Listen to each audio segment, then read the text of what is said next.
तो पहला क्वेश्चन तो कि दो लाइन, पहली लाइन से तो इंफॉर्मेशन सिंपल थी, दो लाइनों के पॉइंट ऑफ इंटरसेक्शन से अगर कोई लाइन पास करती है तो उस लाइन की इक्वेशन तो सिंपल हो जाएगी, 7x plus y minus 50 plus lambda times of x minus 2y minus 5, यही तो होगी, बताओ, इज इक्वल टू 0। तो लैम्डा के टर्म में आप लाइन की इक्वेशन तो आराम से लिख सकते हैं, लिख लोगे कि नहीं? क्या लिखोगे जरा बताओ मुझे। That is 7 plus lambda into x और प्लस वाई 1 माइनस 2 लैम्डा और साथ में क्या आएगा minus 5 lambda plus 50 equal to 0। अब ये लाइन है वो एक सर्कल की सर्कमफ्रेंस को 2:1 के रेशियो में डिवाइड कर रही है, तो ऑब्वियसली ये वाली सर्कमफ्रेंस इस वाली सर्कमफ्रेंस का ट्वाइस होगा, तो ऑब्वियसली सेंटर पे जो एंगल बन रहा होगा वो भी 2:1 के रेशियो में होगा कि नहीं, हाँ या ना? तो ऑब्वियसली ये एंगल और ये एंगल 2:1 के रेशियो में होंगे, तो अगर हम इस एंगल को 2 थीटा और इसको थीटा कह दें तो जो 3 थीटा एंगल होगा वो 2 पाई होगा, तो थीटा की वैल्यू कितनी आ जाएगी 2 पाई बाई 3। तो इसका मतलब यहाँ से जो ये परपेंडिकुलर ड्रॉप करेंगे उसमें ये हाफ एंगल जो बनेगा वो 60 बन जाएगा। अच्छा, ये सर्किल की रेडियस होगी, सर्किल की रेडियस है 10, तो इस वाले ट्रायंगल के हिसाब से अगर आप ये परपेंडिकुलर डिस्टेंस देखो, है कि नहीं, तो यहाँ से अगर आप ले लो cos 60, तो cos 60 की वैल्यू x अपॉन r आएगी, तो ये जो x आएगा वो आ जाएगा r इंटू cos 60। दिखा क्या सबको भाई? cos 60 मतलब 1/2, तो इसका मतलब ये लेंथ 5 आ गई। तो यानी कि क्वेश्चन में ये कह रहा है कि 0,0 से इस पे डाला गया परपेंडिकुलर डिस्टेंस 5 है।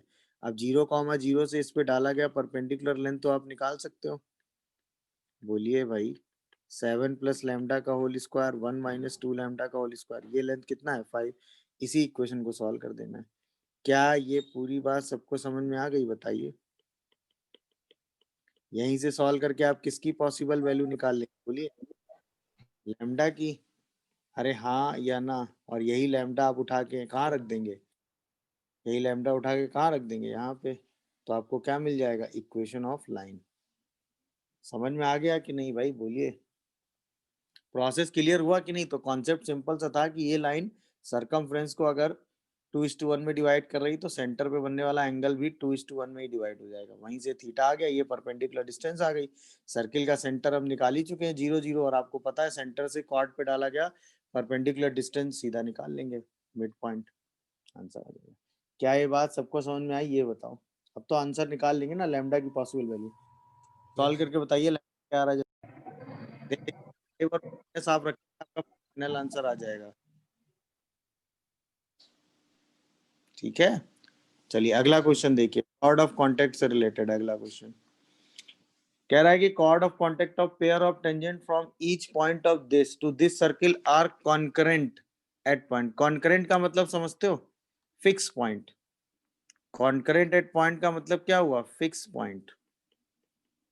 तो बस वो फिक्स पॉइंट का आपको कोऑर्डिनेट बताना है कि भाई जितनी भी लाइनें होंगी यानी जितने भी कॉर्ड ऑफ कांटेक्ट होंगे वो एक फिक्स पॉइंट से पास करते हैं, तो उस फिक्स पॉइंट का कोऑर्डिनेट क्या होगा। अब बस ये सोचो कि कोई भी लाइन अगर एक फिक्स पॉइंट से पास करती है तो लाइन की इक्वेशन किस फॉर्म में लिखी होती है, याद है, L1 प्लस लैम्डा L2।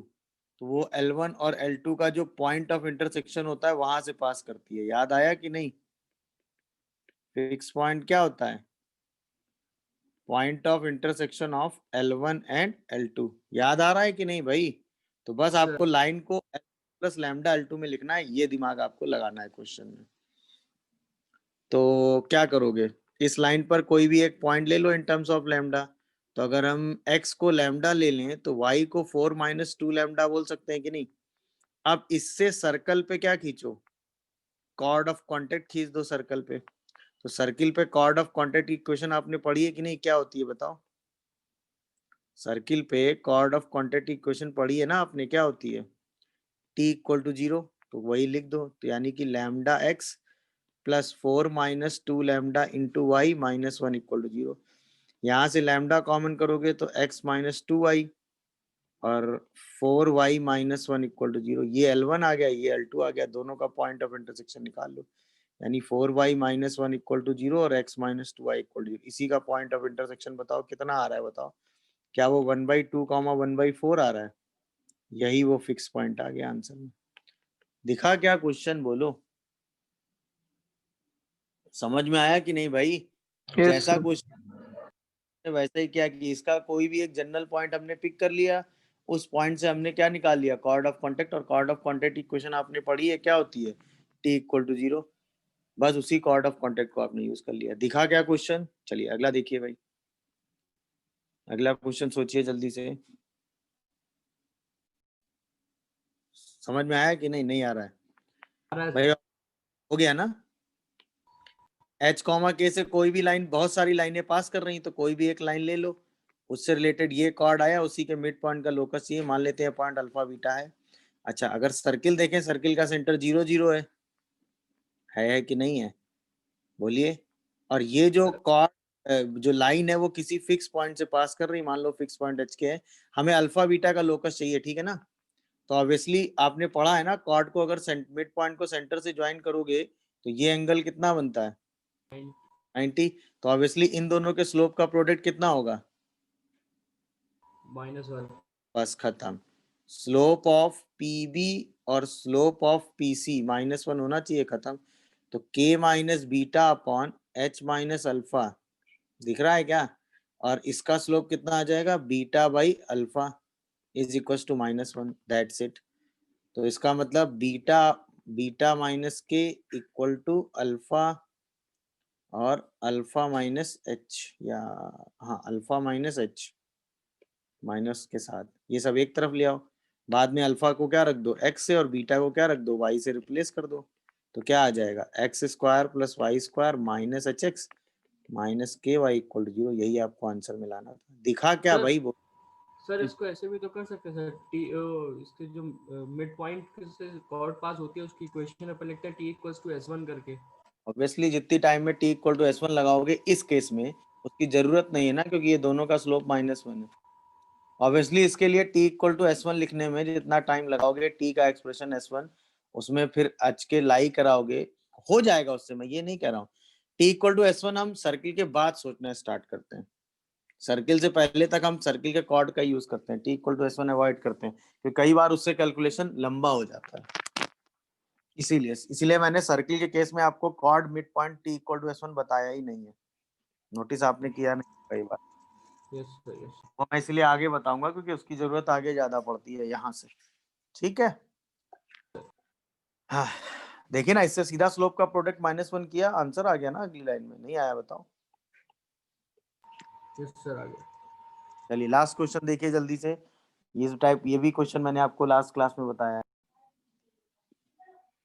भाई। सिंपल सी बात क्या है, सर्कल है, ऑब्वियसली इस सर्कल का सेंटर आपको पता है, जरूरत वैसे उसकी भी नहीं है, रेडियस आपको पता है, और ये दो टेंजेंट आपको पता है, इन दो टेंजेंट की ये रेडियाई आपको पता है, ठीक है ना? ये एक क्वाड्रिलेटरल बन रहा है, ऑब्वियसली देख लो सब लोग, यही बन रहा होगा। इसी क्वाड्रिलेटरल का एरिया बताना है तो ऑब्वियसली एक ट्रायंगल का एरिया निकाल लें, इसी का क्या कर दें? ट्वाइस, सही है ना? और इस ट्रायंगल का एरिया आपने लिखा है ना, ये रेडियस और ये एल। एल क्या होता है बेटा? Length of tangent root s1, तो वो तो हम आराम से निकाल लेंगे ना। 16 प्लस 25 माइनस कितना? 16 माइनस 10 माइनस 11, देख लो कितना आ रहा है बताओ? बोलिए। 25 15 4 2 2 आ रहा है क्या? एल बोलो। और रेडियस आर कितना आता है? अगर हम सर्किल का सेंटर लिखना चाहें तो वो आ जाता है 2,1। रेडियस कितना आ रहा है? 4 प्लस 1 प्लस 11, क्या वो 4 आ रहा है? देखो। अरे हाँ या ना? तो ऑब्वियसली टोटल एरिया कितना आएगा? एरिया ऑफ, हमें area of P A C B चाहिए, तो वो 2 times of area of triangle P A C आ जाएगा। पी ए सी तो आपने निकाला है ना LR/2, तो L इंटू आर आ गया, आंसर 8 आ गया। दिखा क्या भाई? सिंपल। तो इस क्वाड्रिलेटरल का एरिया कितना आ गया? L into r. समझ गए होगे सब लोग भाई? एक हाफ का एरिया निकाल के उसी का ट्वाइस कर दिया हमने। अरे हाँ या ना? अब अगर याद है आपको, मैं आपसे ये वाला एंगल पूछता, बताओ ये वाला एंगल कितना आएगा? इस एंगल का साइन थीटा कितना आता है? इस एंगल का साइन थीटा कितना आता है? तो याद है आपको? आप ये छोटा वाला एंगल θ/2 निकाल लेते हैं, तो अगर मैं आपसे यही पूछूं tan θ/2 कितना आ जाएगा बोलो, तो आप तुरंत R/L कहते हैं उसको। अरे हाँ या ना? टेन थीटा बाई टू की वैल्यू आप कितनी लिखते हैं 2, तो साइन थीटा बाई टू की वैल्यू कितनी आ गई 2 into tan theta by two upon 1 plus ten square theta by two. तो क्या वो 4/5 आ गया? अरे हाँ या ना बोलो, अगर ये थीटा एंगल है तो क्या कहते हो बताओ। अब यहीं पे अगर मैं आपको ए बी लेंथ पूछूं, length of chord A B बताओ कितनी आएगी? याद आया वो आपने लिखा है 2LR/√अंडर L² प्लस R²। स्क्वायर। बस तो वही लगा दो, L/R upon √under L² plus R²। क्या ये बात समझ में आ रही है भाई सबको? कितना आंसर आएगा बताओ? 8/√5 देखो जरा, नहीं, हाँ 8/√5 बोलो, नहीं समझे? तो लेंथ ऑफ कॉर्ड भी आपको निकालनी है, वो भी आप निकाल सकते हैं। अच्छा यहीं पे अगर मैं आपसे एक सिंपल सवाल पूछ लेता कि सरकम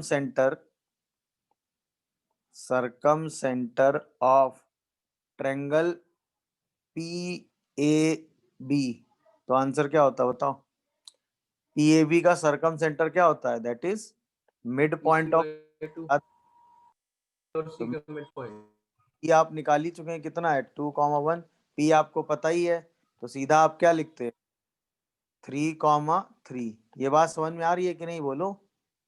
यहीं पे अगर मैं सरकम रेडियस पूछता तो आपका आंसर क्या होता? बोलिए। 1/2 सीधा डिस्टेंस फॉर्मूला लगा देते। अरे हाँ या ना भाई? सर तो 2 2 4 और कितना 4 - 1 16 20 √5 आती कि नहीं रेडियस, सरकम रेडियस। सरकम सर्किल की इक्वेशन अगर मैं पूछ लेता तो वो भी निकाल लेते कि नहीं? ये वाला अगर मैं सरकम सर्कल पूछता तो इसकी इक्वेशन भी निकाल सकते हो कि नहीं बताओ भाई? आराम से इसकी इक्वेशन भी निकल आएगी। आपने निकाल ही लिया, रेडियस आपको पता ही है, सरकम सर्किल की इक्वेशन भी लिख लेंगे, उसमें भी कोई डाउट नहीं होगा आपको। समझ गए? यही पूरा एनालिसिस लास्ट क्लास में हमने किया था। इंफॉर्मेशन है जो आगे हम पढ़ेंगे, बट अभी पढ़ ही लो। Equation of chord whose midpoint P x1, y1 for circle S is equals to 0, जिसको आप क्या लिखते हैं T इक्वल टू S1। अच्छा T इक्वल टू S1 में T और S1 का एक्सप्रेशन आपने लिखना सीखा ही है। अरे हाँ या ना, वो आप एक्सप्रेशन उठा के लिख दीजिएगा। तो अगर किसी कॉर्ड का मिड पॉइंट पता है तो कॉर्ड की equation T equal to S1 से आप लिख सकते हैं। ये शॉर्टकट है, समझ गए कि नहीं भाई? तो उस शॉर्टकट को आप यूज करके T इक्वल टू S1 लगा सकते हैं।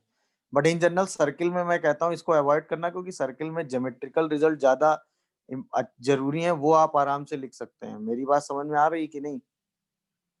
अच्छा यहीं पे जो इंपॉर्टेंट रिजल्ट कई बार यूज हो जाता है वो ये है, combined equation of pair of tangent.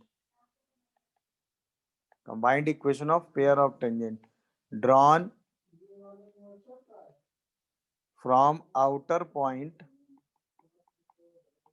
P x1, y1 to circle S is equal to 0, किसी भी circle S is equal to 0 पे वो होता है S मतलब सर्किल की इक्वेशन, S1 मतलब और इक्वल टू T²। ये ध्यान रखना, S1 इक्वल टू T²। अब ये सारे एक्सप्रेशन तो आपको पता ही ना, अगर सर्किल की इक्वेशन S लिखी है तो उसका मतलब x² plus y² plus 2gx plus 2fy plus c। S1 का मतलब पॉइंट रख दो, तो यानी x1² y1² 2gx1 2f(y1) plus c, और t का मतलब वही x(x1) y(y1) 2g, x की जगह x plus x1/2, 2f y की जगह y प्लस y1/2 और c। बस ये एक्सप्रेशन लग के आप पेयर ऑफ टेंजेंट की कंबाइंड इक्वेशन निकाल सकते हो। इसमें सेपरेट इक्वेशन निकालने का टेक्निक मैंने सिखाया है ना, एम स्लोप टेंजेंट की इक्वेशन लिख के उस पे वो पॉइंट लाई करा के एम की में क्वाड्रेटिक बना के उसको सॉल्व कर लेंगे, तो वहां से सेपरेट इक्वेशन आप निकाल सकते हैं। बट अगर किसी सिचुएशन में आपको कंबाइंड इक्वेशन यूज करनी पड़े, किसी सिचुएशन में आपको कंबाइंड इक्वेशन ही यूज करनी पड़े, तो उसको यूज करने का तरीका ये रहा। वैसे सेपरेट इक्वेशन यूज करके आप काम अपना कर सकते हैं, कोई दिक्कत नहीं आएगी। इसका यूज होगा इस बात की पॉसिबिलिटी बहुत कम है, बट अगर यूज हुआ तो S1 का प्रोडक्ट करेंगे और टी स्क्वायर का स्क्वायर करेंगे, उससे जो पेयर ऑफ लाइन की इक्वेशन आएगी वो इक्वेशन कॉम्बाइंड टेंजेंट की कॉमन इक्वेशन रिप्रेजेंट करेगी। क्या ये बात सभी को समझ में आ रही है, ये बताओ। Yes sir. क्या हम सभी को ये बात एकदम समझ में आ गई? किसी को कोई कंफ्यूजन आ रहा है तो बोल सकता है। मिशन है तो आपको गिवन है 2 सर्कल, ठीक है। तो 2 सर्किल, एक है S1 इक्वल टू 0 और एक है S2 इक्वल टू 0। S1 का मतलब हो गया x square plus y square plus 2G1X plus 2F1Y plus C10, इसका सेंटर और रेडियस मिल जाएगा। ये हो गया x square plus y square plus 2G2X 2F2Y plus C2 equal to 0, इसका भी सेंटर और रेडियस आपको मिल जाएगा। ये 2 सर्कल क्वेश्चन में आप है, तो हर सर्किल का सेंटर और रेडियस तो हमें मिल ही जाएगा। बोलिए। अच्छा, 2 सर्किल से रिलेटेड टोटल 5 पॉसिबिलिटी सर है। या तो दोनों सर्कल आउटसाइड होंगे, पहली पॉसिबिलिटी। ऑब्वियसली अगर दोनों सर्कल आउटसाइड होंगे तो दोनों सर्किल की जो सेंटर टू सेंटर डिस्टेंस है वो ऑब्वियसली रेडियस से बड़ी होगी कि नहीं? वो रेडियस सम से बड़ी होगी कि नहीं? ऑब्वियसली रेडियस का सम छोटा होगा। तो यानी कि C1 C2 के बीच की अगर हम डिस्टेंस निकालें और वो सम ऑफ रेडियस से बड़ी आ जाए तो पहला केस होगा कि नहीं? देख लो आराम से। पहला केस यानी बोथ सर्कल ना तो टच कर रहे हैं और ना ही एक दूसरे को कट कर रहे हैं। तो ये कंडीशन कब वैलिड होगी बताओ? जब C1 C2 किससे बड़ा होगा? R1 प्लस R2 से। ये बात दिखी सबको कि नहीं? अच्छा, जब ऐसी सिचुएशन होगी तो इस सिचुएशन में 2 क्वेश्चन आपसे पूछे जाते हैं। पहला, भाई इस सिचुएशन में आपने क्या किया कि एक आउटर टेंजेंट खींची, ये किसी भी पॉइंट मतलब किसी भी पॉइंट से आपने दो एक ऐसी लाइन खींची तो दोनों सर्किल को टच करते हुए आ रही है कि नहीं? इसे हम कहते हैं डायरेक्ट कॉमन टेंजेंट। इसे हम क्या कहते हैं भाई? ये एक ऐसी लाइन है जो क्या कर रही है भाई? बोलिए। जो कि दोनों सर्किल को टच करते हुए आउटसाइड से जा रही है। मेरी बात समझ पा रहे हो कि नहीं भाई? दोनों सर्किल को टच करते हुए कहां से जा रही है? आउटसाइड से जा रही है। देख लीजिए, कोई कंफ्यूजन आ रहा हो तो। सही है ना ये? अच्छा, ऐसी 2 लाइनें अंदर भी खींच सकते हैं आप जो दोनों सर्कल को इनसाइड से टच करती हुई जा रही हैं। सही है ना ये? तो अंतर सिर्फ इतना है, इन्हें हम कहते हैं डायरेक्ट कॉमन टेंजेंट।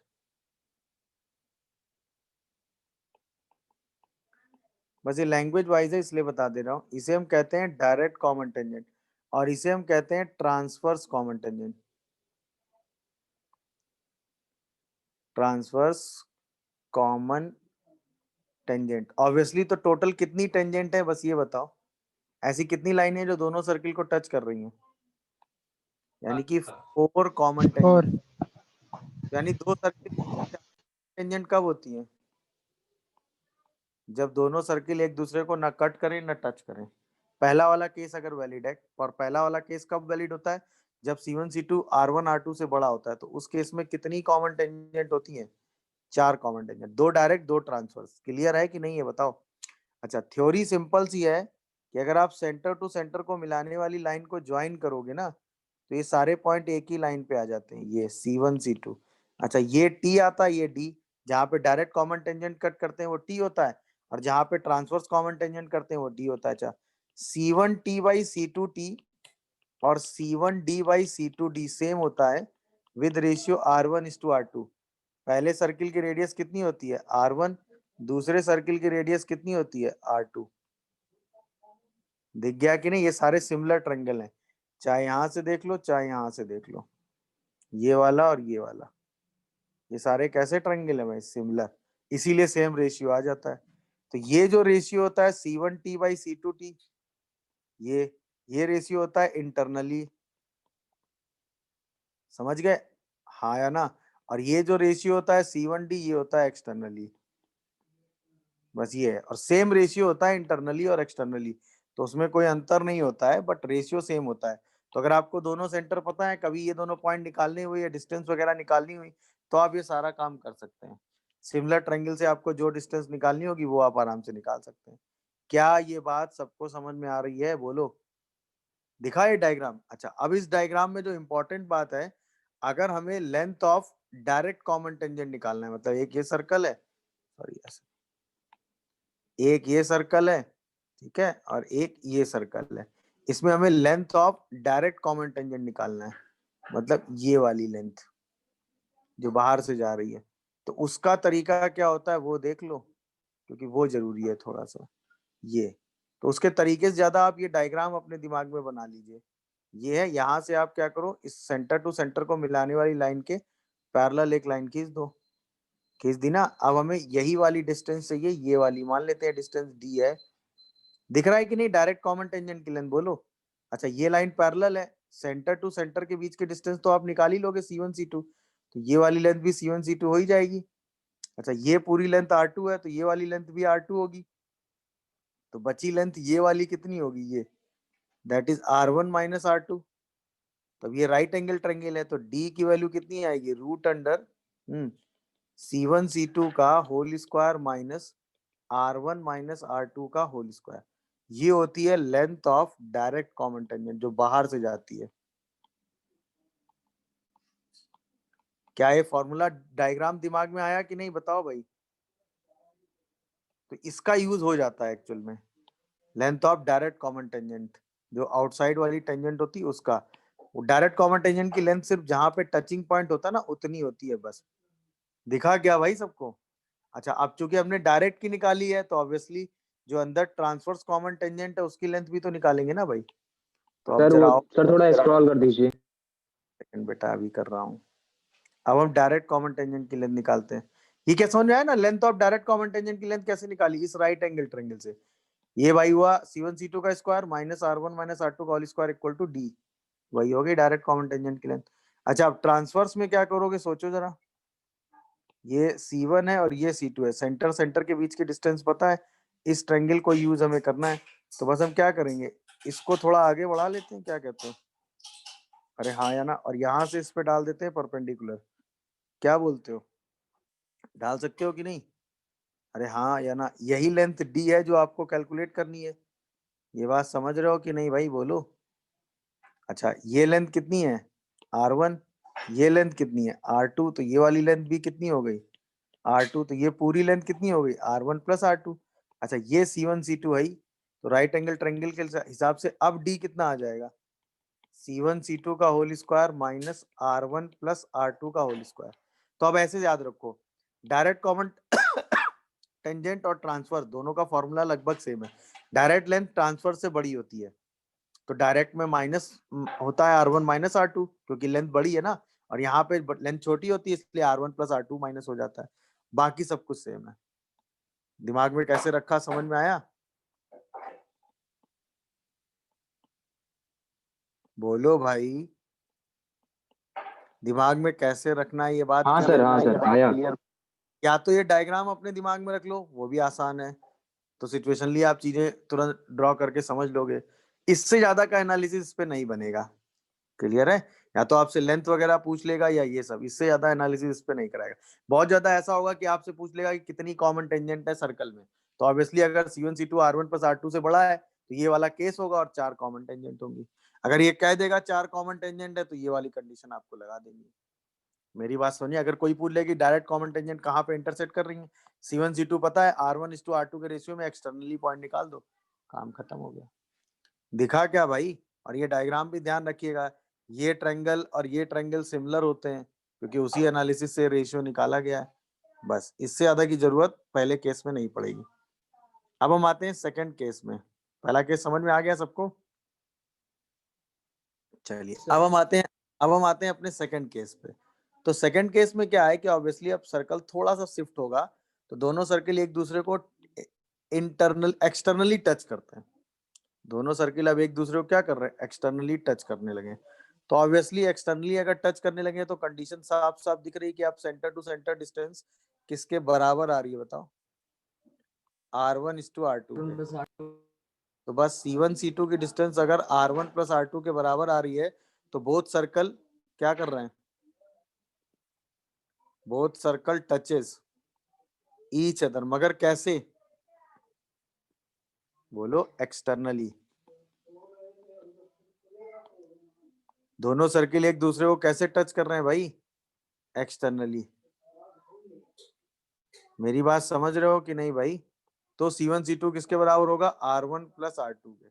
क्या ये बात हमें समझ में आ रही? अच्छा, अब इसमें इंपॉर्टेंट बात, जहां पर ये टच करते हैं T पॉइंट, वो C1T बाई C2T किस रेशियो में होगा? R1:R2 में। T क्या है? The point where circle touches each other externally। मेरी बात समझ पा रहे हो कि नहीं भाई? अच्छा, अब इसमें इंपॉर्टेंट बात सिंपल सी है, length of direct common tangent जो होगी, ये रिजल्ट इंपॉर्टेंट है actually. Length of direct common tangent, तो C1 C2 अगर R1 प्लस R2 होगा तो length of direct common tangent कितनी हो जाएगी इस केस में? फॉर्मूला तो सेम ही है, तो अब बस C1 C2 की जगह हमें क्या रख देना है? R1 प्लस R2, तो वो 2√R1R2 आता है। ये रिजल्ट इंपॉर्टेंट है, length of direct common tangent AB। इसका यूज एक्चुअल में कई बार हो चुका है, इसलिए मैंने बताया। इस केस में length of direct common tangent AB जो है वो कितनी होती है? 2√R1R2। सही है। एक्सटर्नली टेंजेंट करने में क्या होता है, T पॉइंट कैसे निकालते हैं, ये जो बाकी एनालिसिस तो बाकी सब सेम है, कहीं कोई दिक्कत नहीं है।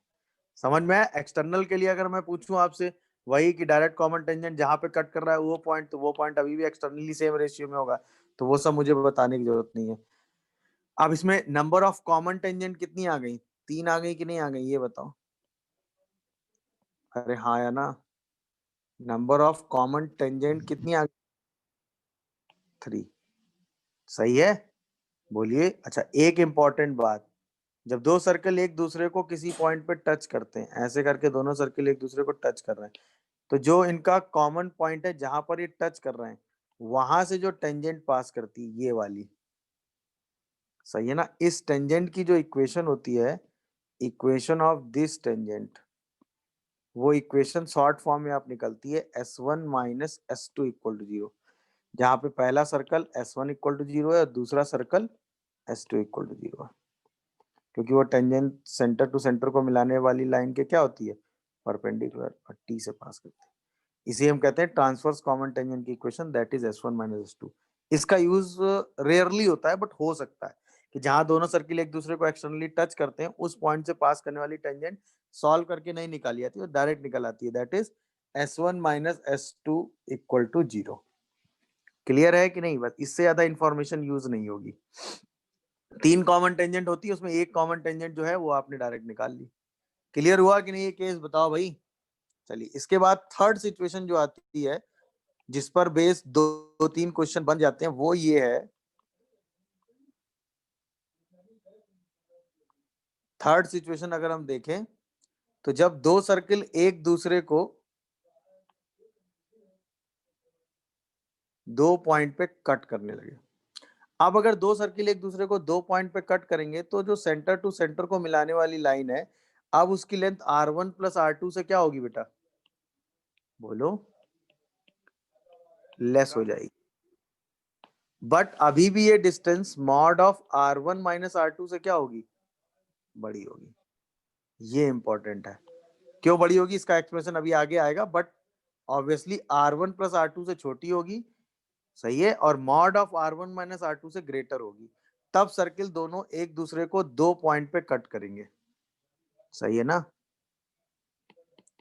अब बोथ सर्कल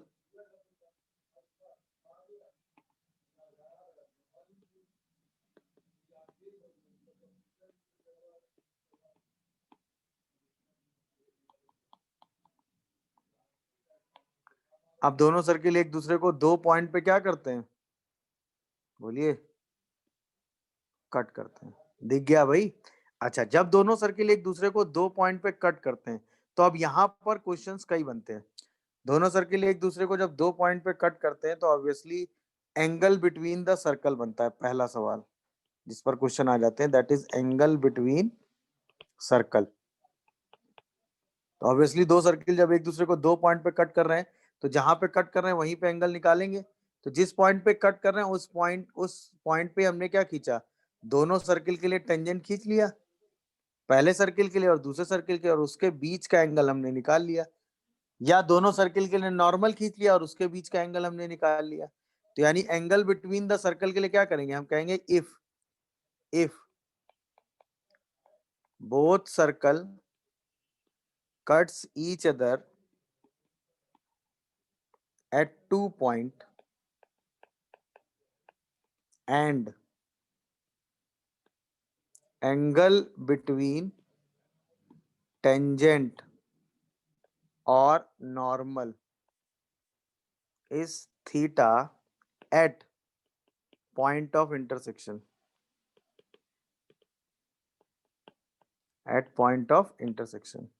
तब हम कहते हैं cos theta equal to r1 square plus r2 square minus 2r1 r2 by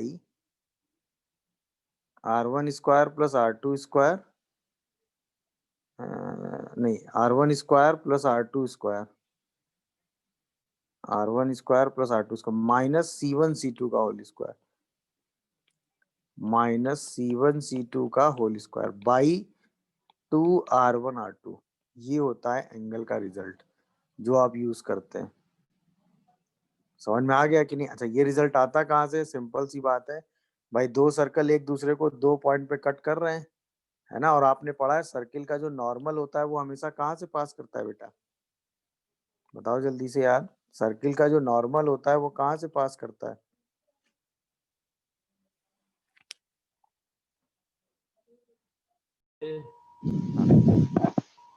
अगर हम कहें कि यहाँ से जो वाले सर्किल के लिए, पहले वाले सर्किल के लिए वो इसके सेंटर से पास कर रहा है, और इस वाले से दूसरे जो नॉर्मल खींच रहा है पास कर रहा है, दोनों नॉर्मल के बीच का ये एंगल क्या कह दे रहे हैं हम, थीटा। तो ये हो गया r1, ये हो गया r2, ये c1 c2, तो यही फॉर्मूला आ जाता है। दिखा क्या भाई? तो ये हो गया एंगल सर्कल। अब यहीं पे अगर मैं कहूं कि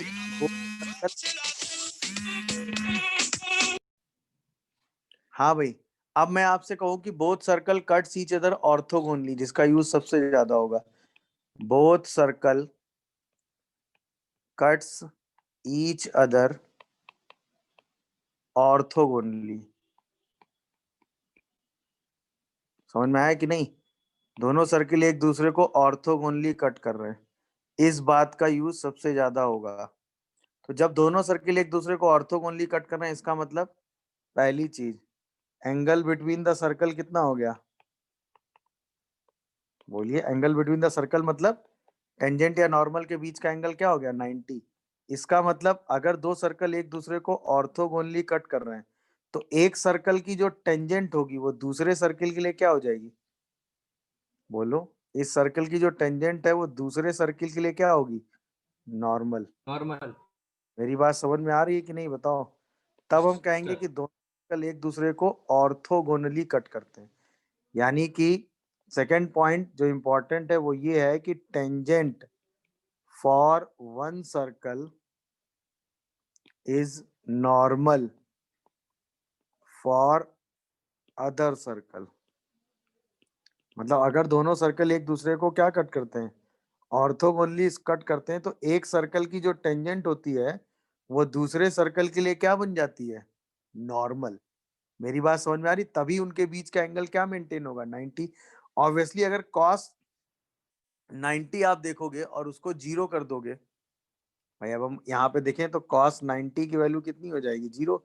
तो जो r1 square plus r2 square आएगा वो c1 c2 के होल स्क्वायर के बराबर आ जाएगा। That is condition of orthogonality. अब अगर मैं आपसे कहूं कि पहला circle x square plus y square plus 2g1x plus 2f1y plus c1 है, और दूसरा circle x square plus y square plus 2g2x plus 2f2y plus c2 है, और दोनों ऑर्थोगोनली कट कर रहे हैं, है ना। तो पहले सर्किल का सेंटर -g1 -f1, दूसरे का सेंटर -g2 -f2, पहले की radius √g1 square plus f1 square minus c1, दूसरे की radius root under G2 square plus F2 square minus C2। तो आपने अभी कहा ना R1 square plus R2 square equal to C1 C2 का होल स्क्वायर होता है। तो यहीं पे पूरा सॉल्व करेंगे तो आएगा 2G1 G2 2F1 F2 is equal to C1 plus C2। इसी को मैं ऐसे पढ़ता हूँ 2G1 into 2G2 2F1 into 2F2 is equal to 2 times of C1 plus C2।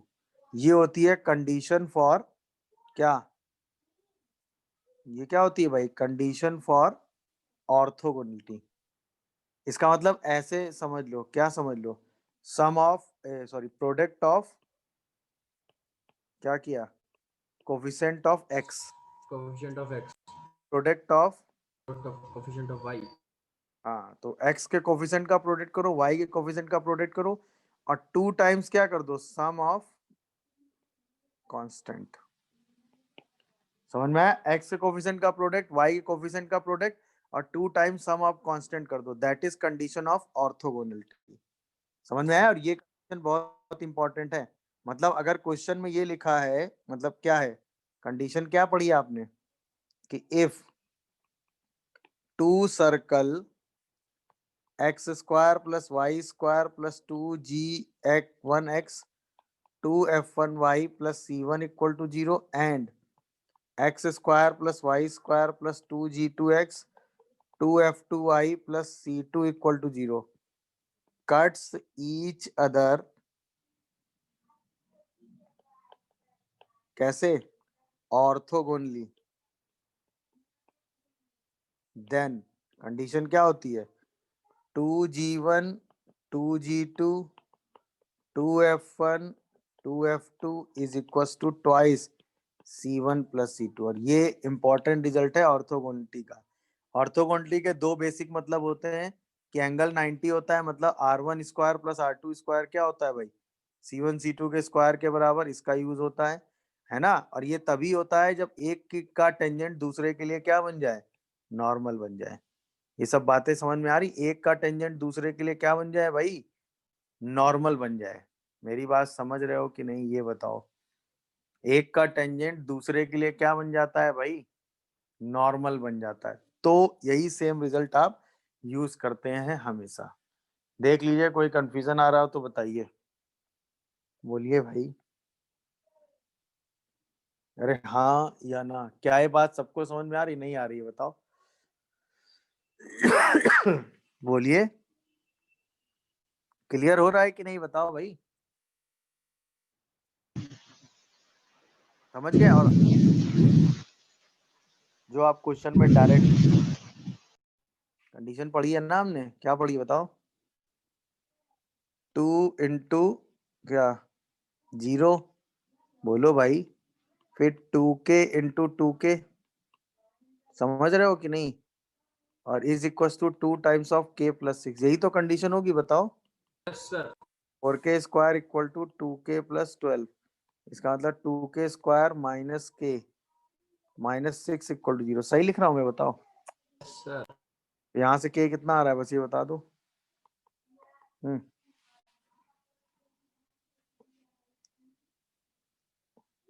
का प्रोडक्ट, y के कोफिशिएंट का प्रोडक्ट, है ना, और equal to 2 times of sum of this, सीधा आपको आंसर मिल जाएगा। एक्सटर्नली टच कर रहे हैं, बस ये चीज ऑब्जर्व करो। तो ये एक सर्कल है और ये एक सर्कल है, दोनों एक दूसरे को एक्सटर्नली टच कर रहे हैं भाई, ठीक है। और दोनों की जो डायरेक्ट कॉमन टेंजेंट है ये, वो जहां पे कट कर रही है जाके, ऐसा कुछ हो रहा है, जहां पे वो क्या कर रही है, कट कर रही है जाके, उसके बीच का जो एंगल है, वो एंगल आपको दिया है थीटा, ऐसा है। जहाँ पे कट कर रही है ना, उसके बीच का जो एंगल है ये पूरा एंगल थीटा है। तो ऑब्वियसली ये एंगल आधा होगा थीटा बाई 2। तो अगर हम थीटा बाई 2 निकाल लें तो बाकी काम हम कर सकते हैं। अब इसमें हमको दोनों की रेडियस दी हुई है बस, और कुछ नहीं दिया है। एक की रेडियस 4 है, एक की रेडियस 1 है, तो क्या ये लेंथ मिल जाएगी हमको, बस ये बताओ। याद आया 2√R1 एंड R2, क्या ये लेंथ 4 आ जाएगी बोलो। अरे हाँ या ना, बस बाकी तो ज्योमेट्री फिर हमने बनाई है ना इतनी। तो एक ज्योमेट्री आपको याद है ना, यहाँ से आपने एक पैरेलल लाइन एक बार खींची थी, याद आ रहा होगा आपको। सर 24/25। 24/25 सही है बेटा। तो ये लेंथ कितनी आ जाएगी, ये 1 हो जाएगी, ये 4 है तो ये 3 आ जाएगी। अच्छा ये θ/2 होगा तो ये एंगल भी कितना हो जाएगा, θ/2। ये 90 है ही। अरे हाँ या ना, बोलो। तो क्या हम यहाँ से tan θ/2 निकाल सकते हैं, जल्दी जवाब दो। यस वो 3/4 आ जाएगा। अब तो अब खट से साइन थीटा लिख लेंगे, 2 × 3/4 1 + 9/16। सीधा सॉल्व करेंगे, आंसर 24/25 आ जाता है। दिखा भाई सबको कि नहीं? अरे हाँ या ना, सर। बोलिए। किसी को कोई कंफ्यूजन आ रहा हो तो वो बताओ। समझ गए क्या किया और क्यों, बताओ। नहीं समझे? समझ गए सर। बस सीधा ज्योमेट्री पे चले गए। और भी तरीके हैं, मतलब ऐसा नहीं कि यही एक तरीका है, ठीक है ना। चलिए एक क्वेश्चन और पूछा गया है, क्या है कि एक सर्कल ये रहा, ठीक, एक सर्कल ये रहा, हो गया। दोनों सर्किल की रेडियस आपको दे दी गई है, हो गया। अच्छा एक डायरेक्ट कॉमन टेंजेंट खींची गई, वो भी आपको बता दी गई। अब एक सर्कल की रेडियस आपको निकालनी है जो इन दोनों सर्कल को एक्सटर्नली टच करता है और इस लाइन को भी टच करता है। तो इस सर्कल की रेडियस क्या होगी, क्वेश्चन ये पूछा गया कि इन दोनों लाइनों को भी टच करता है और इसको भी टच करता है। तो इस सर्कल की रेडियस क्या होगी, इसकी C3 की। C1 की रेडियस आपको क्वेश्चन में दे रखी है 4, C2 की रेडियस आपको क्वेश्चन में दे रखी है 1, ठीक है। आपसे C3 की रेडियस पूछी गई है। AB जो है वो डायरेक्ट कॉमन टेंजेंट है। Find radius of C3 circle, ठीक है। ये है सिचुएशन, बताओ जरा सोच के। सब कुछ एक्सटर्नली टच करने वाली थ्री बात है। हम्म, 3 P बता रहे हैं भाई, बाकी लोग सोचो। ऑब्वियसली जो AB डिस्टेंस होगी वो AC प्लस BC के बराबर होगी। अच्छा AB डिस्टेंस कितनी होगी, 2√R1R2। AC डिस्टेंस कितनी होगी, 2√4R। और BC डिस्टेंस कितनी होगी, 2√R×1। तो यहां से हम क्या कहेंगे बताओ, 2 × 2, ये 2R हो जाएगा क्या, देखो। और ये क्या हो जाएगा, नहीं नहीं, 2 × 2 4√R हो जाएगा ना, ये देखो 4√R। और ये हो जाएगा 2√R, तो ये 6√R हो जाएगा। और ये कितना हो जाएगा आपका 4।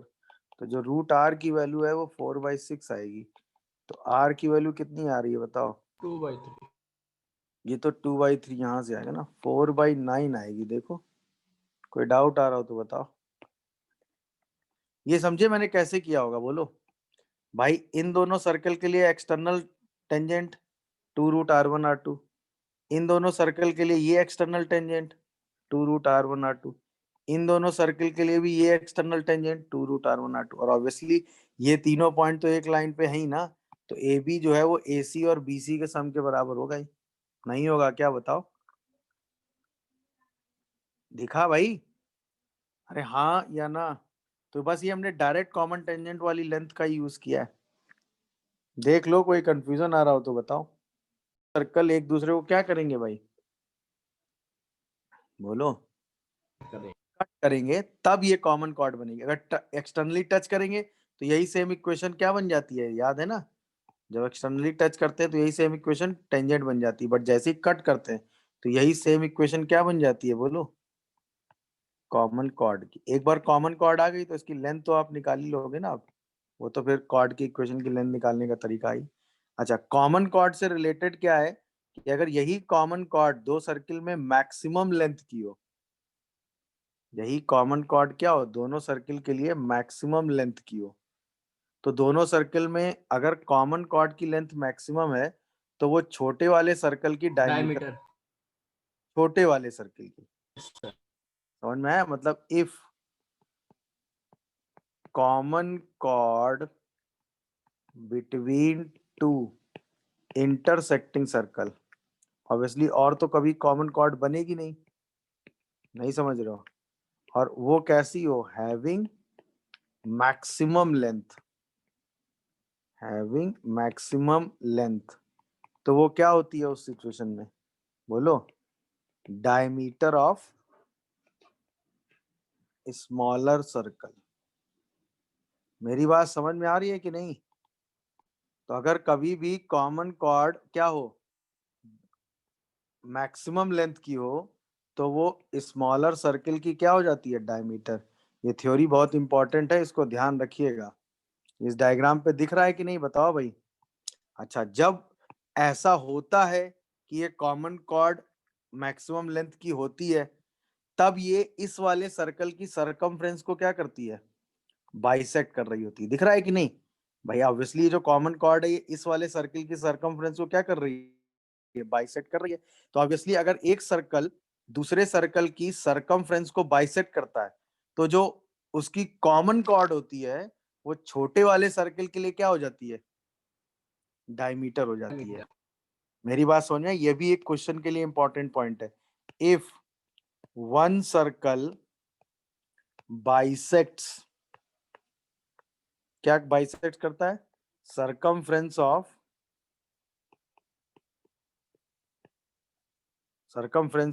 Smaller circle. Obviously smaller circle की सरकमफ्रेंस को बाइसेक्ट करेगा,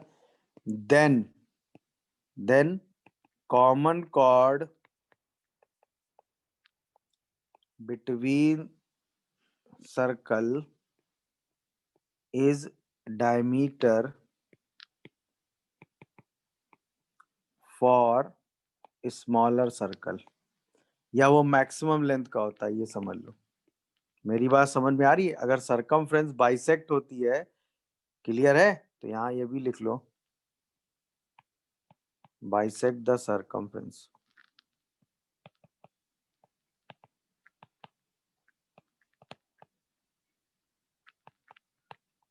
मतलब इसका भी यूज हो जाता है, इंटरसेक्टिंग में ही ये सारे क्वेश्चंस हैं।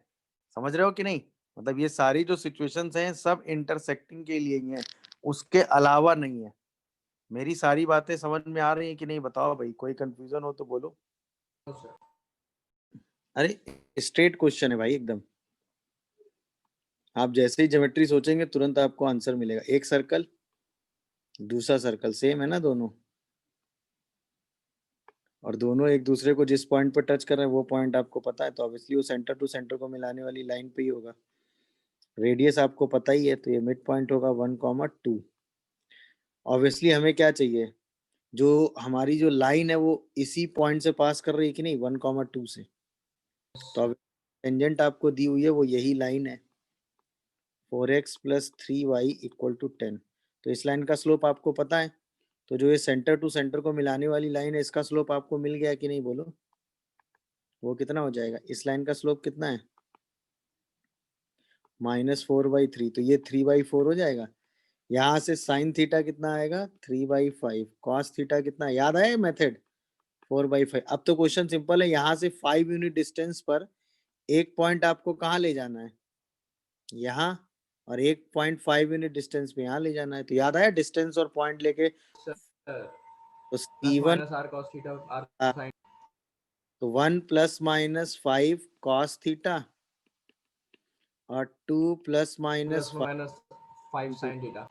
तो बस एक C1 लिख लो प्लस में लेके, तो कितना आ जाएगा, 1 + 4 2 + 3, और C2 लिख लो माइनस में, तो 1 - 4 2 - 3। तो अगर C1 को हम बोलें तो 5,5 हो जाएगा, दिख रहा है कि नहीं? और C2 को अगर हम बोलें तो -3, -1 हो जाएगा। देखो कोई कंफ्यूजन आ रहा हो तो बताओ। सेंटर मिल गया, रेडियस पता ही है। क्या हम सर्किल की इक्वेशन लिख सकते हैं, बोलो? अरे हाँ या ना? समझ गए कि नहीं भाई क्वेश्चन? कोई कंफ्यूजन बोलो, इसको तरीका ऐसे समझ नहीं में? कर सकते कि दो हाँ हाँ। इक्वेशन लेट कर ले, अरे यार अपन इतना उसके बाद S1 - S2 करके उससे कंपेयर करा दे और फिर 1,2 नहीं, से पास करा तो उससे G1 G2 में रिलेशंस आएंगे, उससे G1 G2 की वैल्यू कैसे गेस करोगे? उससे G1 - G2 F1 - दे। F2 C, फिर उसके बाद रेडियस, फिर 1,2 से पास कर। तो उससे तो यही आ जाएगा ना, 1 × G1 - G2 + 2 × F1 - F2। फिर रेडियस लगाओगे तो g1 square plus f1 square minus c1 equal to 25 g2 square minus f2 square. कहाँ इक्वेशन हैंडल करोगे भाई इतनी, सोच, लंबा हो जाएगा। बहुत लंबा हो जाएगा भाई। हाँ कोई कुछ कह रहा है, बताओ। तो ये सेंटर कैसे आया, एक बार फिर से बता दीजिए। अरे बेटा सेंटर निकालने के लिए ये तो पता था ना कि ये जो लाइन है वो इस पॉइंट से पास कर रही है, 1,2 सेटिस्फाई हो रहा है ना इस पे, यस सर। तो ऑब्वियसली ये लाइन परपेंडिकुलर होगी क्योंकि ये लाइन टेंजेंट है। तो इस लाइन का स्लोप हमें मिल गया, इस लाइन का परपेंडिकुलर लाइन का स्लोप निकाल लिया। अब आपने स्ट्रेट लाइन में पढ़ा है ना कि एक लाइन से r यूनिट डिस्टेंस पे पॉइंट निकालना, x1 y1 और r यूनिट लेके, याद आया? x1 plus r cos theta, y1 plus r sine theta, भूल गए क्या? ये तो यस पढ़ा सर, है, याद आ गया। लगा दिया हमने। भाई इससे r यूनिट डिस्टेंस इधर जाना है, r यूनिट डिस्टेंस इधर जाना है। मैंने आपको बताया ना, जब भी हमें किसी भी लाइन पर किसी पॉइंट से r यूनिट डिस्टेंस पर कोई पॉइंट निकालना हो तो जो पहली अप्रोच आपके दिमाग में आनी चाहिए वो पैरामीट्रिक है। उससे आसान क्वेश्चन को सॉल्व करना नहीं है। अगर GF1 में मानेंगे तो फंस जाएंगे, कोई मतलब नहीं है, उतना करना ही नहीं है आपको। थोड़ा सा क्वेश्चन पढ़ना सीखो भाई। दो सर्कल रेडियस सेम है, टच कर रहे हैं तो ऑब्वियसली एक्सटर्नली टच करेंगे। फिर ये जो लाइन है वो इसी पॉइंट से पास कर रही है और टेंजेंट है, ऑब्वियसली टेंजेंट ये 3 लाइनें होंगी, बट ये इसी लाइन पॉइंट से पास कर रही है तो यही लाइन हो गई। दिखा?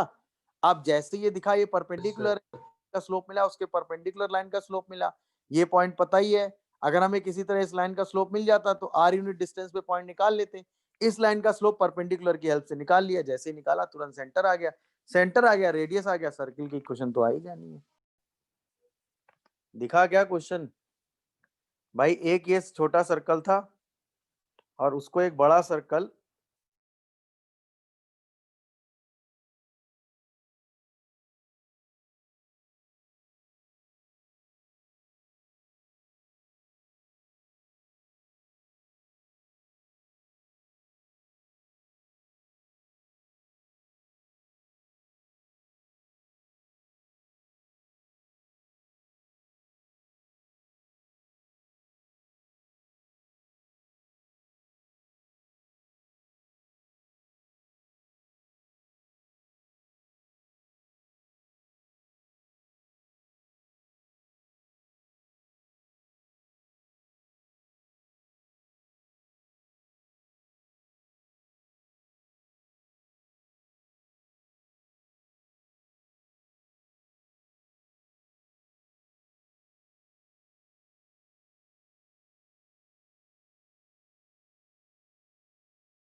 अगर आपसे पूछे कोई तो नंबर ऑफ कॉमन टेंजेंट कितनी होती है इसमें, बताओ भाई?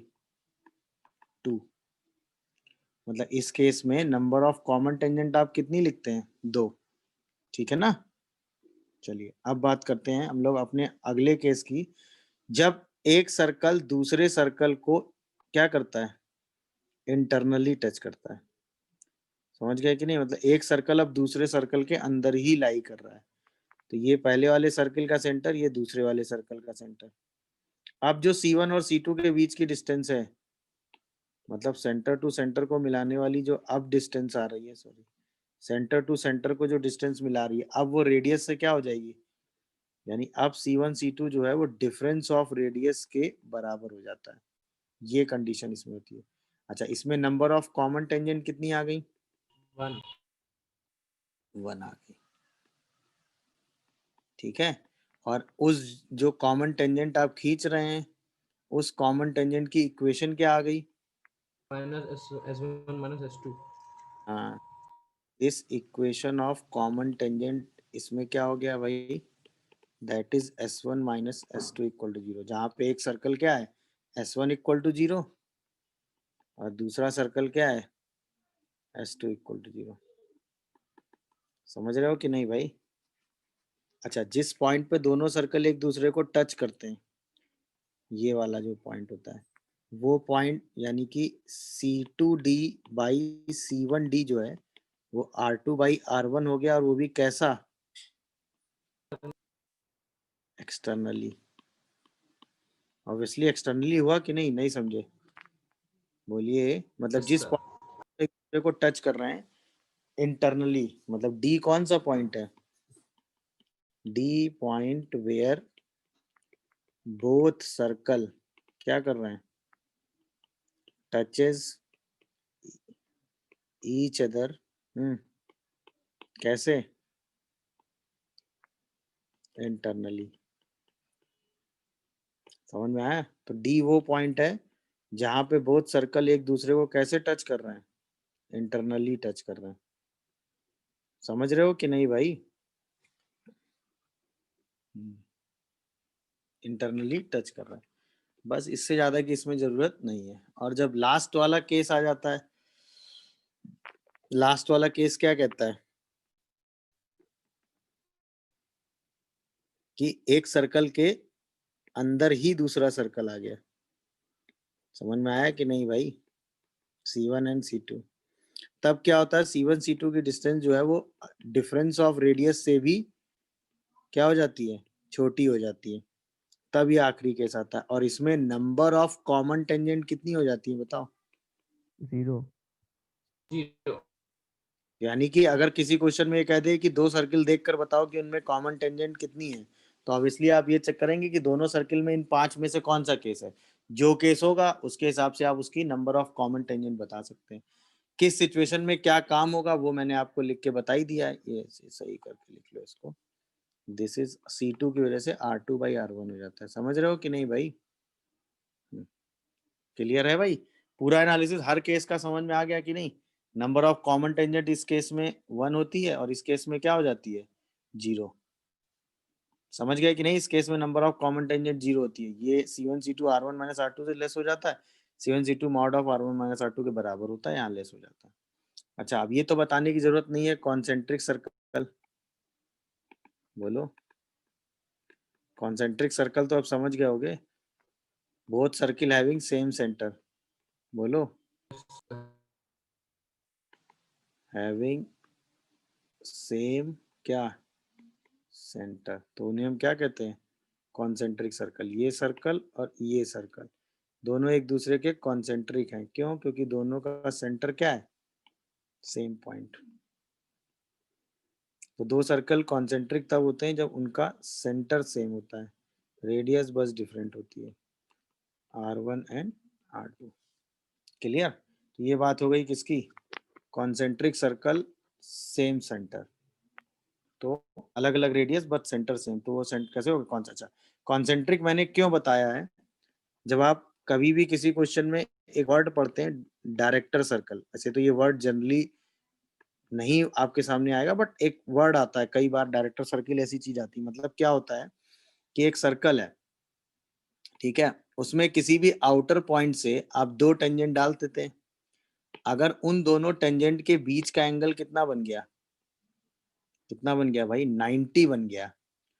उन दोनों टेंजेंट के बीच का एंगल कितना बन गया भाई, 90। तो ऐसे जितने भी पॉइंट होते हैं उन सारे पॉइंट के लोकस को ही हम क्या कहते हैं, डायरेक्टर सर्कल। तो डायरेक्टर सर्कल क्या होता है, locus of point for which drawn two perpendicular tangent on given circle। तो किसी भी गिवन सर्कल पे अगर आप दो परपेंडिकुलर टेंजेंट ड्रॉ करते हैं तो ऐसे पॉइंट्स के लोकस को ही आप क्या नाम देते हैं? Director circle. समझ में आया? तो डायरेक्टर सर्कल के बारे में एक तो ये बात हो गई। अच्छा, जब ये एंगल 90 बना रहा है, ये R1, ये लेंथ कितनी है R1, ये लेंथ कितनी है R1, सॉरी R, सर्किल का रेडियस तो R ही है ना। देखो ये और ये, मतलब डायग्राम थोड़ा सा अजीब सा लग रहा होगा आपको, ये R है और ये भी R है कि नहीं? और ये एंगल 90 बन रहा है, ये दोनों लेंथ सेम है। जब ये एंगल 90 बन रहा है तो ऑब्वियसली ये एंगल भी 90 बनेगा, ये एंगल भी 90, ये एंगल भी 90। तो क्या ये एक स्क्वायर बन जाता है? अरे हाँ या ना? तो इसका मतलब उस केस में जो लेंथ ऑफ टेंजेंट होती है वो R ही होती है। ये बात समझे कि नहीं? ये ज्योमेट्रिकल एनालिसिस है, तो उस केस में जो लेंथ ऑफ टेंजेंट होती है वो कितनी होती है बताओ? R होती है। R मतलब रेडियस ऑफ सर्कल के बराबर। दिखा कि नहीं बोलो? और ये जो ज्योमेट्री मैंने बनाई है ये एक स्क्वायर बनता है। अगर आप कायदे से बनाओगे तो ये एक स्क्वायर ही बनेगा हमेशा। समझ गए कि नहीं? मतलब एक ऐसा ही सर्कल बनाओ जिसमें टेंजेंट ही 90 एंगल पे हो, ऐसे कुछ दिख रहा है कि नहीं? अब इसको ज्वाइन, पॉइंट्स को ज्वाइन करता हुआ एक सर्कल बना दो बाहर, ऐसे करके। तब जो आप ये ट्रायंगल कंस्ट्रक्ट करोगे ये वाला, अब देखो दिख रहा है कि नहीं? एक डायरेक्टर सर्कल है, बताओ। ये इसका सेंटर है। बोलिए भाई, अब ये R, ये R, तो ये भी R और ये भी R। इसी पॉइंट का लोकस आपने निकाला है, ये बाहर डायरेक्टर सर्कल हो गया।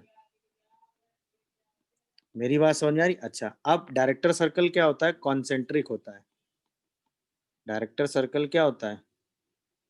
कॉन्सेंट्रिक होता है with given circle, with given circle. और जो उसकी रेडियस होती है वो √2 टाइम्स हो जाती है। ये तो बताने की जरूरत है नहीं, क्यों? क्योंकि अगर ये एक स्क्वायर बन रहा है तो ऑब्वियसली जो इसकी रेडियस आ रही होगी वो डायगोनल हो जाएगी, और डायगोनल की लेंथ कितनी होती है? R√2 विद रेडियस क्या हो जाता है उसका? R√2, जहां पे R का मतलब क्या होता है? Radius of given circle.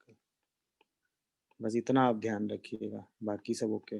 Concentric circle का ज्योमेट्रिकल इंटरप्रिटेशन क्या है और उस ज्योमेट्रिकल इंटरप्रिटेशन से इस डायग्राम से हमने क्या इंफॉर्मेशन ली है ये इंपॉर्टेंट है बस। मतलब इस डायग्राम की इंफॉर्मेशन को हम कैसे यूज करेंगे ये इंपॉर्टेंट है, क्योंकि ये डायग्राम थोड़ा सा इंपॉर्टेंट है।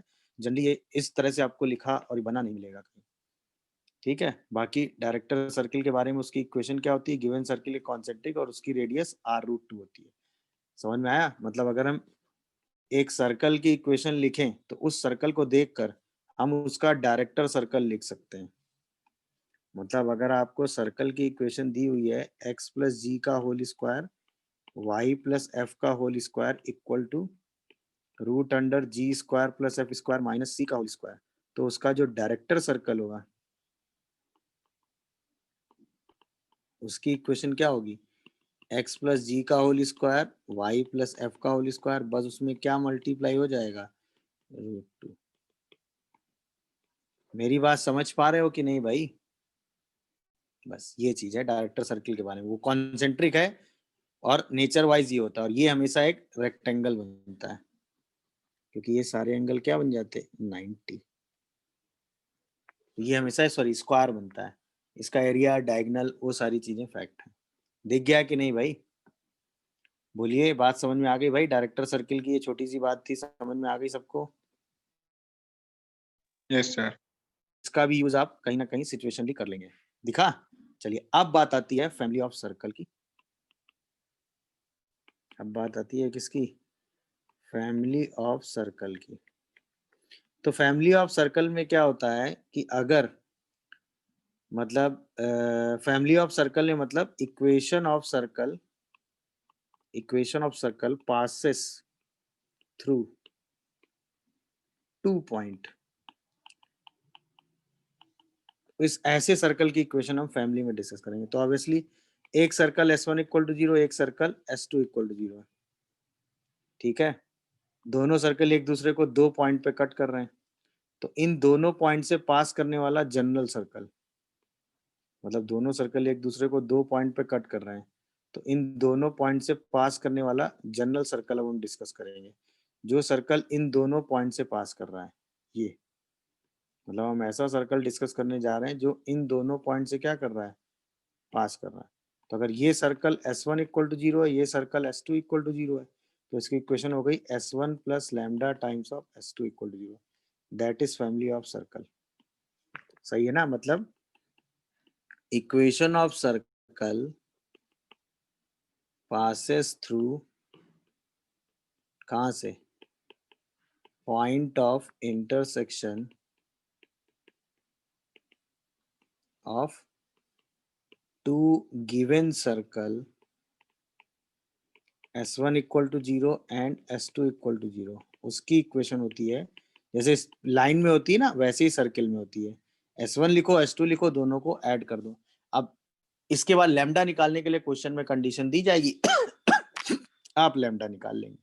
मेरी बात समझ में आ रही है कि नहीं भाई? अच्छा, ऐसा भी हो सकता है कि एक सर्कल को एक लाइन 2 पॉइंट पे कट कर जाए, तो ये लाइन आपको दी और ये सर्कल आपको दिया हुआ है। अब इन्हीं दोनों पॉइंट से पास करने वाले सर्कल की जनरल इक्वेशन हमें डिस्कस करनी है। अब वो इक्वेशन हो जाती है S plus lambda L equal to 0। समझ में आया? मतलब ये किसकी इक्वेशन है? ये है equation of circle passes through कहां से, point of intersection of line and circle. ये दो तो जनरल थॉट हो गए। लैम्डा निकालने के लिए क्वेश्चन में कंडीशन दी जाएगी, उसको हम यूज करेंगे। अब दो इंपॉर्टेंट है, क्या क्या? पहला, एक सर्कल की हमें एक सर्कल की इक्वेशन चाहिए जो एक गिवन लाइन को एक गिवन पॉइंट पे टच करता है। x1 y1 एक गिवन पॉइंट है और एक गिवन लाइन है, मतलब हमें डिस्कस करना है इक्वेशन ऑफ सर्कल टचेस, इसका यूज सबसे ज्यादा होता है, touches a given line, touches a given line L equal to 0 at given point x1 comma y1। तो हम क्या लिखेंगे, x माइनस x1 का whole square plus y minus y1, unit radius का सर्कल और लाइन, तो लैम्डा L। अब lambda जो है वो निकालने के लिए हमको क्वेश्चन में कोई ना कोई कंडीशन दी जाएगी, वो यूज करके हम लैम्डा निकाल लेंगे।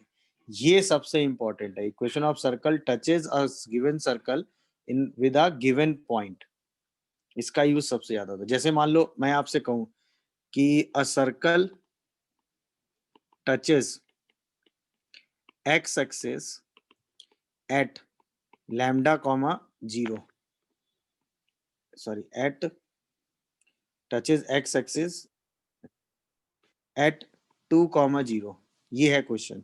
तो सर्किल की इक्वेशन क्या लोगे भाई, ये रहा 2 कॉमा 0, ये लाइन रही y इक्वल टू 0, ये रहा हमारा सर्कल जो कि एक्स एक्सिस को कहाँ टच कर रहा है, 2 कॉमा 0 पे। तो सर्किल क्या लिखोगे, x माइनस 2 का होल स्क्वायर y माइनस 0 का whole square plus lambda y equal to 0। अब लैम्डा निकालने के लिए आप कुछ ना कुछ काम कर लोगे। समझ में आया कि नहीं, बताओ? Yes sir. ये सर्किल को लिखने का आसान तरीका हो गया कि वो एक्स एक्सिस को 2 कॉमा 0 पे टच करता है, तो इस सर्कल की general equation in terms of lambda हम ये लिख देंगे। तो किसी भी लाइन को किसी भी पॉइंट पे कोई सर्कल टच कर रहा है तो उसकी जनरल इक्वेशन ये लिखते हैं, पहला। दूसरा, ये तो एक टाइप के सर्कल की जनरल इक्वेशन पे कमेंट किया। अब दूसरा ऐसा भी हो सकता है कि एक सर्कल को, मतलब एक सर्कल दिया है s इज इक्वल टू 0 और उस सर्कल पर एक पॉइंट दिया हुआ है x1 कॉमा y1, और उस सर्कल को उस पॉइंट पे टच करने वाला सर्कल आपको लिखना है, तो भी पॉइंट सर्कल यूज करके सेम काम कर सकते हो कि नहीं? मतलब उसको एक गिवन पॉइंट पे टच करने वाला सर्कल आपको लिखना है, ये वाला। तो उसकी भी इक्वेशन हम उसी तरीके से लिखते हैं। मतलब अब हम कौन सी इक्वेशन लिख रहे हैं, मतलब हम लिख रहे हैं इक्वेशन ऑफ सर्कल टचेज क्या, equation of circle touches given circle s is equals to 0 at given point x1 y1, तो उसकी इक्वेशन भी सेम होगी, x1 y1 लेके यूनिट रेडियस का सर्कल लिख देंगे और plus lambda s is equal to 0 कर देंगे। तो ये उस सर्कल की जनरल इक्वेशन हो गई जो उस सर्कल को एट गिवन पॉइंट पे टच कर रहा है। क्या ये मेरी बात सबको समझ में आ रही है? बस ये मुद्दे की बात बताओ। Yes sir. गिवन सर्कल को गिवन पॉइंट पे टच करने वाले सर्कल की जनरल इक्वेशन हमने लिख दी। तो ये 4 केस आते हैं। अच्छा, इसमें एक केस और आता है, उसका यूज वैसे तो आप करोगे बट जनरली यूज होता नहीं है। मतलब equation of circle passes through 2 point. भाई ऑब्वियसली हर जगह हम वही काम तो कर रहे हैं। अब एक पॉइंट x1 y1 है और एक पॉइंट है x2 y2। तो इक्वेशन ऑफ सर्कल हमें लिखना है जो कि इन दो पॉइंट से पास कर रहा है। तो equation of circle passes through 2 point, क्या क्या, x1 y1 and x2 y2। तो क्या करते हैं, x1 y1 x2 y2 को डायमीटर मानकर एक रफ सर्कल लिख लेते हैं छोटा, कि भाई इन दोनों को डायमीटर मानकर एक सर्कल लिख लिया हमने। अब इस सर्कल की इक्वेशन तो हम लिख ही लेंगे भाई, दोनों को डायमीटर मान के। भाई दोनों को डायमीटर मान के हर बार हम सर्किल तो लिख ही लिया करेंगे ना, नहीं लिख पाएंगे बताओ। और लाइन की इक्वेशन लिख ली, फिर s प्लस लैम्डा लगा दिया। तो x minus x1 x minus x2 y minus y1 y minus y2, ये सर्कल हो गया, प्लस लैम्डा लाइन की इक्वेशन हो गई। xy1 x1 y1 1 x2 y2 1 equal to 0। Lambda निकाल के यहाँ भी हम कैलकुलेशन कर सकते हैं। तो एक ये भी फॉर्म है जिसका यूज हम कर लेते हैं फैमिली ऑफ सर्कल के लिए। एक ये भी फॉर्म है जिसका यूज हम फैमिली ऑफ सर्कल के लिए करते हैं कभी कभी। समझ में आया? तो फैमिली ऑफ सर्कल में इतने रिजल्ट्स यूज होते हैं जहां हम फैमिली ऑफ सर्कल को यूज करके अपने कैलकुलेशंस को थोड़ा सा एनालिसिस वाइज लेते हैं। तो फैमिली ऑफ सर्कल का मतलब हमें ऐसा सर्कल चाहिए जो दो पॉइंट से पास करता हो। तो ऑब्वियसली दो सर्कल जहां इंटरसेक्ट करें तो s1 plus lambda s2, lambda निकालने के लिए कुछ ना कुछ होगा। एक सर्कल को एक लाइन इंटरसेक्ट करे s plus lambda l equal to 0। एक लाइन को एक सर्कल एक पॉइंट पे टच करे तब उस सर्कल की इक्वेशन x माइनस x1 का whole square y minus y1 का होल स्क्वायर और प्लस लैम्डा l। अगर एक सर्कल को एक सर्कल ऐसा चाहिए जो एक गिवन सर्कल को एक गिवन पॉइंट पे टच करे, तो पहले पॉइंट से यूनिट रेडियस वाला सर्कल x माइनस x1 का whole square plus y minus y1 का whole square plus lambda s। अब लैम्डा निकालने के लिए फिर से कोई कंडीशन। अब अगर दो पॉइंट से पास करने वाला सर्कल चाहिए तो पहले दो पॉइंट को डायमीटर मान के सर्कल लिख लो, दो पॉइंट से पास करने वाली लाइन की इक्वेशन लिख लो और फिर देख लो। मेरी बात समझ में आ रही है? अरे हाँ है ना। जैसे मुझे अगर यही लिखना हो कि इक्वेशन ऑफ सर्कल, जैसे लिखना हो equation of circle passes through, देखो कैलकुलेशन कैसे बचेगा, 2,0 एंड, ठीक है ना, एंड 4,0। तो ऑब्वियसली हमें एक ऐसा सर्कल लिखना है जो 2,0 और 4,0 से पास करता हो। तो ये जो लाइन है y इक्वल टू 0 पे ही तो है दोनों पॉइंट। तो इस लाइन की इक्वेशन मिल गई, इसको डायमीटर मान के सर्किल लिख लो। तो x minus 2 y minus 4 sorry x minus 4 plus y square plus lambda y equal to 0। अब बताओ, सिर्फ एक वेरिएबल बचा ना लैम्डा, वो हम आराम से निकालेंगे, कैलकुलेशन रिड्यूस कर लेंगे। ये हुई टेक्निक। अब ऐसे हम और कोई मेथड लगाएंगे सोचेंगे तो टाइम ज्यादा लगेगा ना, बट अगर हम इस कॉन्सेप्ट पे हैं, ये चीज लिखना जानते हैं, तो अपना कैलकुलेशन रिड्यूस कर लेगा कि नहीं कर लेगा? बस मुझे ये बताओ, दिखा क्या सबको कि क्या सोच के हमने अपने कैलकुलेशन को रिड्यूस किया है? बताइए भाई, नहीं आया समझ में कि हम क्या चीज सोच रहे हैं कि हमारा कैलकुलेशन रिड्यूस हो जा रहा है? बोलिए, क्या ये बात हमें क्लिक कर रही है? चीजें और हैं। एक ये है कि मान लो एक ट्रायंगल है जिसकी ये साइड है L1 इक्वल टू 0, ये साइड है L2 इक्वल टू 0 और ये साइड है L3 इक्वल टू 0, ठीक है। और आपको इसका सरकम सर्कल बताना है। क्या बताना है भाई? इक्वेशन ऑफ सरकम सर्कल क्या बतानी है? मैं बोलो, हमें बतानी है इक्वेशन ऑफ सरकम सर्कल। तो इसकी जो इक्वेशन ऑफ सरकम सर्कल होगी, इसका भी यूज एक्चुअल में एक बार हुआ है, तो वो होती है L1 L2, 2 लाइन लो, फिर lambda times of L2 L3, बाकी 2 लाइन लो, mu times of L3 L1 equal to 0। मतलब दोनों लाइनों के प्रोडक्ट को लेके लिखते जाओ पेयर वाइज। अच्छा, फॉर लैम्डा और म्यू, भाई आपके पास लैम्डा और म्यू 2 वेरिएबल आ गए ना, तो हम क्या करेंगे, फॉर लैम्डा एंड म्यू। भाई ये इक्वेशन ऑफ सर्कल है, तो इसमें क्या होगा, कोफिशिएंट ऑफ एक्स स्क्वायर और कोफिशिएंट ऑफ वाई स्क्वायर क्या होगा, बराबर, और कोफिशिएंट ऑफ एक्स वाई क्या होगा, 0। इन दोनों कंडीशन को यूज करके हम क्या निकाल लेंगे, लैम्डा एंड म्यू। एक बार लैम्डा और म्यू उठा के यहाँ रख देंगे। समझ में आया कि नहीं? तो हमें क्या मिल जाएगा, required equation of the circle. तो हम जो भी लाइन की इक्वेशन दी होगी उसके हिसाब से प्रोडक्ट करके पूरा काम लिख लेंगे। मेरी बात समझे कि नहीं ये कॉन्सेप्ट? क्यों? क्योंकि ये 2 डिग्री की इक्वेशन है। अच्छा, L1 L3 हाँ, म्यू L3 L1, सॉरी, मतलब दो के पेयर में लाइनें लिख लेंगे, दो के पेयर में लाइनें लिख लेंगे। अच्छा, ऐसा हम क्यों कर रहे हैं, सिंपल है, क्योंकि ये जो एक्सप्रेशन हमने लिखा है ना ABC, ये एक ऐसा एक्सप्रेशन है जो ABC तीनों पॉइंट से पास करता है। सोचो, अगर A सेटिस्फाई करोगे तो क्या क्या जीरो होगा, L3 और L2, तो L3 और L2 जीरो कर लो, सब जीरो हो गया। B रखोगे तो L1 और L3 जीरो हो जाएगा, C रखोगे तो L1 और L2 जीरो हो जाएगा। तो ये एक ऐसा एक्सप्रेशन हमने लिखा है जो ABC तीनों पॉइंट से पास करता है। और अगर यही एक्सप्रेशन एक सर्कल है तो वो सर्कल की कंडीशन को सेटिस्फाई करेगा। उसके लिए हमने लैम्डा और म्यू निकाल लिया। ये हुई टेक्निक। समझ में आया? मतलब हमने 2 डिग्री एक्सप्रेशन को सर्कल में चेंज कर दिया है, और वो 2 डिग्री एक्सप्रेशन है जो एबीसी से पास करता है। तो लैम्डा म्यू की जिस वैल्यू के लिए वो सर्कल होगा, ऑब्वियसली लैम्डा म्यू की उसी वैल्यू के लिए वो एक सर्कल होगा जो एबीसी से पास करेगा। कॉमन सेंस से सोचो, एबीसी 3 पॉइंट से हमेशा एक यूनिक सर्कल पास करता है, तो ये हमेशा एक यूनिक सर्कल को ही रिप्रेजेंट करेगा। मेरी बात समझ पाए कि नहीं? अरे हाँ या ना? इसके लिए फालतू में आप 3 लाइनों से पहले पॉइंट निकालो, पॉइंट से परपेंडिकुलर डिस्टेंस वो निकालो, क्या नाम है इसका, परपेंडिकुलर, फिर सॉल्व सेंटर निकालो, रेडियस, वो सब कुछ नहीं। सीधा सर्किल लिखो, सरकम सेंटर निकाल दो। अगर हमें 3 साइडें दी हैं और सरकम सेंटर पूछ लिया गया है, हाँ या ना, और कोई एंगल 90 नहीं है, तो इससे बेस्ट वे सरकम सेंटर निकालने का नहीं है। मेरी बात क्लियर हुई? अच्छा, यही पे एक सिचुएशन आती है क्वाड्रिलेटरल के लिए। मतलब 3 पॉइंट से तो एक यूनिक सर्कल पास करता ही है, क्वाड्रिलेटरल में भी आप सेम काम कर सकते हो।